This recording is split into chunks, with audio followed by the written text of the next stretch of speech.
देवभूमि प्रणाम। दर्शकों में दयाल प्रसाद एक बार फिर से आप प्यारे दर्शकों का स्वागत करता हूं आपकी लोकप्रिय चैनल देवभूमि मिरर न्यूज पर। तो प्यारे दर्शकों, आज मैं एक बार फिर से हाजिर हूं एक खास लाइव के साथ। और खास लाइव इसलिए कह रहा हूं कि आज एक खास मेहमान हमारे स्टूडियो में आए हुए हैं और बहुत मजा आने वाला है। देखिए, जब भी हम महिलाओं की बात करते हैं तो महिला, जितनी भी महिलाएं हैं, हमारी माताएं, बहनें, बेटियां हैं, ये सब समाज में हमारे साथ कंधे से कंधा मिलाकर चल रही हैं। फिर बात चाहे घर की हो, रसोई से शुरू होता कार्य या प्रतिभा निखर कर पता नहीं कहां कहां पहुंच जाती है। आज महिलाएं हर क्षेत्र में हमारे साथ कंधे से कंधा मिलाकर चल रही हैं।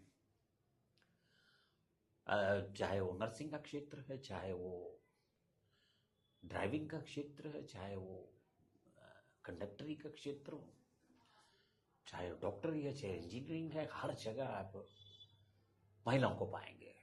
ये बहुत अच्छे साइंस हैं। पहले क्या होता था, महिलाओं को सिर्फ इतना समझा जाता था कि घर में खाना बना लेंगे। वैसे एक बात मैं आपको क्लियर कर दूं कि अगर जब हम किसी कला की बात करते हैं या किसी तपस्या की बात करते हैं तो एक गृहिणी होना सबसे टफेस्ट है, बहुत कठिन तपस्या है। नारी एक ऐसी तपस्या ही कहूंगा मैं, गृहस्थी में ऐसी बस जाती है जिसके लिए उसे सिर्फ सुनने के लिए ताने मिलते हैं परिवार से। मेरा खाना गर्म नहीं है, आज स्वाद नहीं है, आज ये नहीं है, वो ये नहीं है, और बदले में क्या? कोई वेतन नहीं, कुछ नहीं। बिना वेतन के गृहस्थी संभालना सबसे बड़ा कार्य है। लेकिन अब नारी पढ़ लिख कर घर से बाहर भी निकल गई है और बहुत क्षेत्रों में बहुत ऊंचा ऊंचा नाम किया है। फिर चाहे बात मिलिट्री की हो, चाहे नर्सिंग की हो, कोई भी हो, कोई भी फील्ड अछूती नहीं है। खैर, आज हम आपकी मुलाकात करवाने जा रहे हैं। गांव बटेर से एक महिला आई है, इनका नाम है मंजू देवी। ये क्या करती हैं, इनका परिवार कैसा है और क्यों हमने स्टूडियो में बुलाया है, ये आपको बढ़ते हुए सेशन में पता लगे। तो आइए स्वागत करते हैं मंजू जी का। नमस्कार मंजू जी। नमस्कार सर। मंजू जी, सबसे पहले तो हमारे स्टूडियो में आपका, देवभूमि मिरर स्टूडियो में आपका स्वागत है। धन्यवाद सर। और देखिए, पहले तो मैं सिर्फ आपके परिवार के बारे में जानना चाहूंगा कि आपके परिवार में कौन कौन है और कितने सदस्य हैं आप लोग? सर, हमारे परिवार में 5 सदस्य हैं। जी। एक बेटी की मैरिज हो चुकी है और 2 अभी ये पढ़ रहे थे। हाँ दर्शकों, मैं आपको ये चीज बताता चलूं कि इनकी बेटियां बड़ी होनहार बेटियां हैं। इनकी एक बेटी भारतीय सेना में मेजर हैं और एक नर्सिंग का प्रशिक्षण ले रही हैं। वो सिर्फ मैं इसलिए बता रहा हूं कि अगर ऐसे मातृशक्ति होगी तो संस्कार तो मिलेंगे, और संस्कार मिलेंगे तो बेटियां या बेटे सब आगे बढ़ते ही हैं। खैर, आपकी जो बेटी मेजर है, क्या नाम है उनका? सर, उसका नाम किरण ठाकुर। किरण जी, वो आजकल कहाँ है उनकी पोस्टिंग? सर, धर्मशाला यूल कैंप में। यूल कैंप में। अच्छा, और देखिए, अब मैं आपको ये चीज बता दूं कि देखिए, एक ऐसे परिवार की ये मुखिया हैं और जब इतनी समझ इनको है तो इन्होंने भी ठानी है कि क्यों ना घर से बाहर निकला जाए। बाहर निकलने का मतलब ये नहीं है कि कहीं बाहर जाया जाए, घर में रहकर अभी थोड़ा समाज की तरफ मुड़ा जाए। मेरा इशारा है राजनीति की तरफ।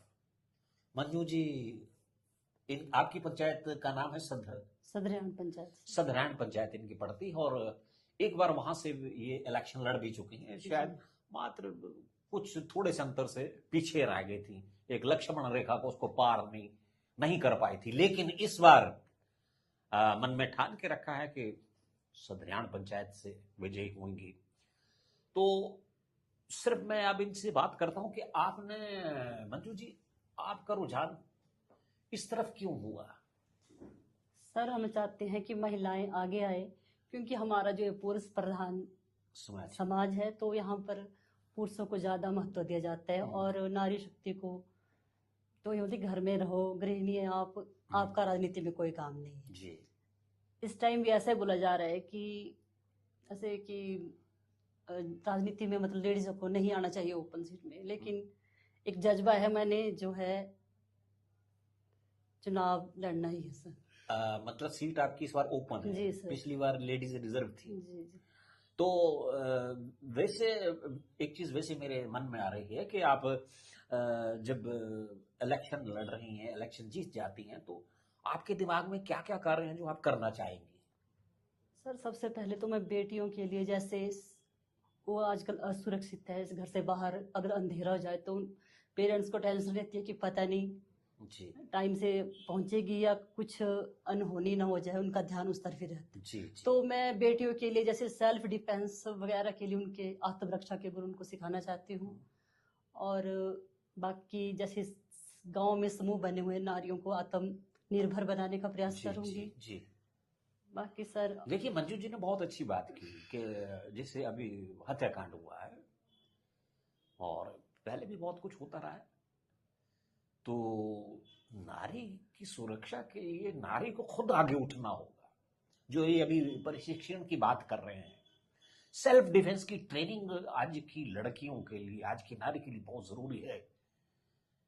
अगर हमें सेल्फ डिफेंस आता होगा तो छोटा मोटा अपराधी या कोई भी जो हमारे पर हमला करता है वो तो शायद आपको टच भी नहीं कर पाएगा। तो इस तरह के प्रशिक्षण लगाने की आप कोशिश करेंगे? जी सर, जैसे कराटे वगैरह के अगर गांव में जी। कैंप कुछ भी जी जी। इस तरह के कार्य करने के लिए मैं पंचायत में आना चाहती हैं। जी सर। और आपको क्या लगता है कि अगर आप चुनाव जीत जाती हैं तो गृहस्थी और समाज सेवा, इसका कॉम्बिनेशन कैसे रख पाएंगी आप?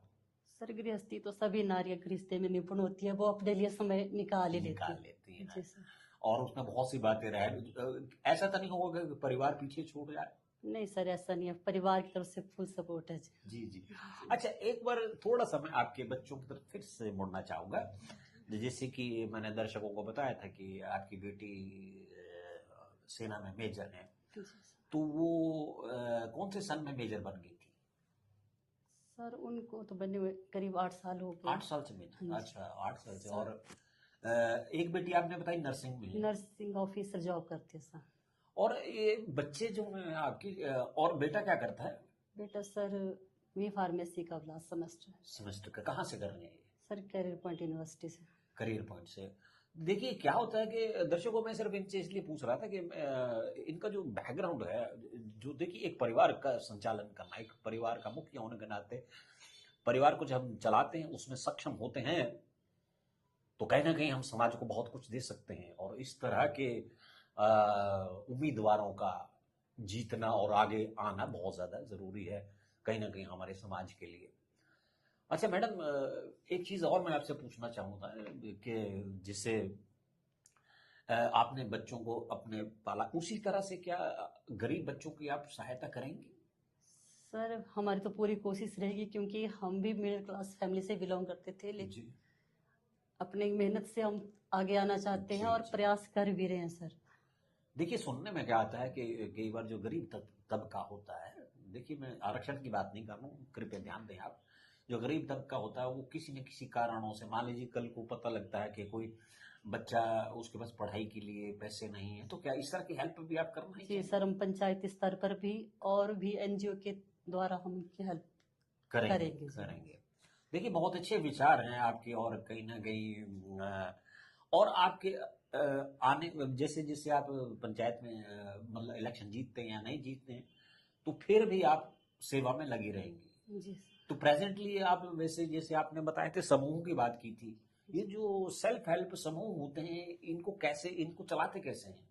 सर, एक गांव में बने हुए 10-20 लेडीज है, उन्होंने अपना बनाया हुआ है और वो मिल के एक दूसरे को मतलब कुछ भी काम करने के लिए पैसे लोन के रूप में देते हैं और जी। वो अपना कार्य जैसे कर रही है, अचार बनाने का, कपड़े सिलने का, जैसे ब्यूटी पार्लर का, इस तरह से हम उनको सक्षम बनाने की कोशिश कर रहे हैं सर। और देखिए क्योंकि जब हम प्रधान बनते हैं तो एक बात पूछना जरूर चाहूंगा। चलिए, नारियों की तो आपने बात कर ली, पुरुषों के लिए आप क्या करना चाहेंगे? सर पुरुषों की जैसे बेरोजगारी आजकल ज्यादा है, तो जी। बच्चे नशे की तरफ उनका जी। रुझान ज्यादा हो गया, तो उनके लिए गांव में जैसे जिम वगैरह की फैसिलिटी और स्पोर्ट्स के लिए हम्म। कुछ करने का प्रयास करेंगे सर।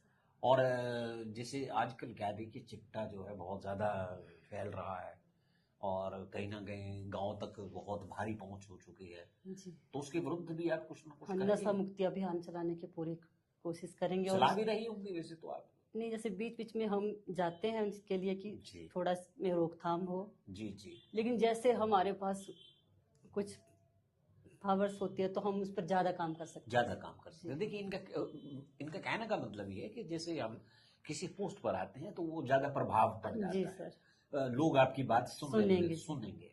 अभी शायद हो सकता है बीच में ना भी सुन रहे, लेकिन उस समय सुनते हैं लोग कि नहीं, ये कह रही हैं तो ठीक होगा। चलिए खैर, आज आप हमारे स्टूडियो में आई और हमारे साथ बातचीत का वक्त निकाला। बहुत आनंद आया आपसे बात करके, और हम तो सिर्फ यही कामना कर सकते हैं कि पिछली बार चुनावी लक्ष्मण रेखा को जो आप उस पार नहीं कर पाई थी, इस बार आप पार कर पाए, यानी कि आप जीतें। और आपकी पंचायत का नाम एक बार मैं फिर से बताऊंगा दर्शकों, ये सदराड़ पंचायत के लिए खड़ा हो रही हैं, और हम उनसे यही कामना करते हैं कि आप जीतें और इस समाज को अपने परिवार मानकर बहुत कुछ दें। तो आपका बहुत बहुत शुक्रिया। धन्यवाद सर।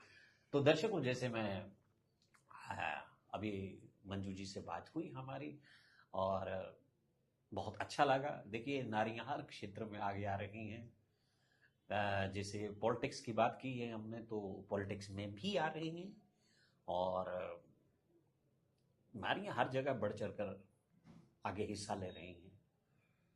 और पॉलिटिक्स में जैसे जैसे आती हैं, तो पॉलिटिक्स का मतलब कहीं ना कहीं जो ग्रामीण पॉलिटिक्स है उसमें कहीं ना कहीं उस समाज से डायरेक्ट जुड़ी होती है।